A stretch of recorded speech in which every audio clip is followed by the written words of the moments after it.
African Americans in this country are the only groups. They have no culture. It depends on who you meet, where you meet them. But currently there's not an African American culture? No. Yes, there is. What is it? Name 2 value systems in the African American culture. Value system? Yes. Name 2 taboos in the African American culture system. Name 2 traditions, by the way, in the African American culture system. Mr. Zanu. See, Mr. Zanu, you're obviously an intelligent fellow, but it's comments like yours that fuel diaspora wars. It's comments like yours that make work like mine frustrating. Because respectfully, you're being intellectually naive, either because you don't want to do the research, or you simply don't want to. You said African Americans can't handle freedom or civil rights because they have no cultural foundation. You said they have no culture. You said they have no taboos, nothing to balance it out. So let me offer you some clarity before you confuse displacement with deficiency. First, I think the question is dishonest. You don't strip people of their land, language, names, gods, and memory, then complain that they can't trace their lineage back to 1462. African Americans didn't lose culture. They forged one in fire. So Mr. Zanu, here are just some of the values in African American culture. 1. Resilience. The culture DNA of survival. From slavery to Jim Crow to mass incarceration, they didn't just endure, they built. 2. Collective uplift. Each one teach one. From the church to the block. The goal is always bring your people with you. 3. Self-determination. Ask Garvey, ask Malcolm X, ask Black Wall Street. Even in chains, there was always the instinct to self-govern. 4. Respect for elders. Yes, ma'am. No, sir. Big mama. Uncle, even if we are not related. Don't get it twisted. That's ancestral. 5. Faith and spiritual power, whether through Christianity, Islam, ancestral reverence, or Yoruba revival. Spirituality is core. 6. Creativity as resistance. Music, dance, style, slang.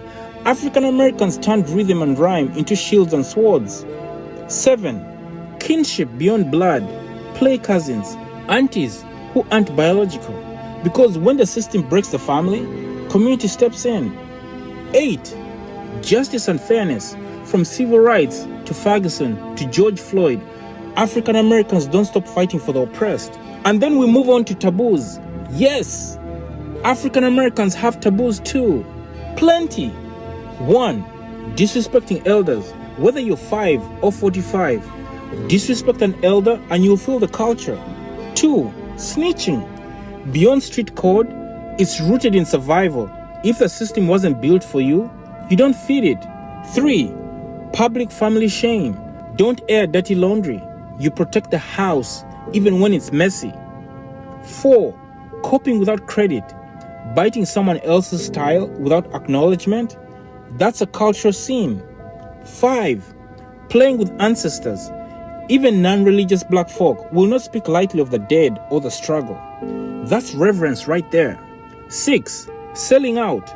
From Uncle Toms to Coons, betraying your people is not just frowned upon, it's named and remembered.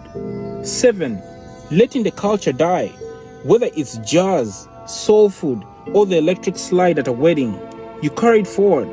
So let's be honest, what you're witnessing is not a people with no culture. It's a people who had their culture ripped apart and built another one in a land that never loved them.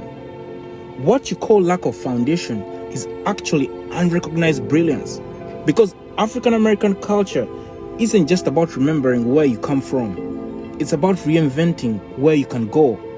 And let's be clear, African Americans aren't confused about freedom. They are the reason you get to speak freely right now. You, Mr. Zanu. They didn't mishandle civil rights. They pioneered it for the world to watch. So before I go, culture is not about beads, drums, and ceremonies alone.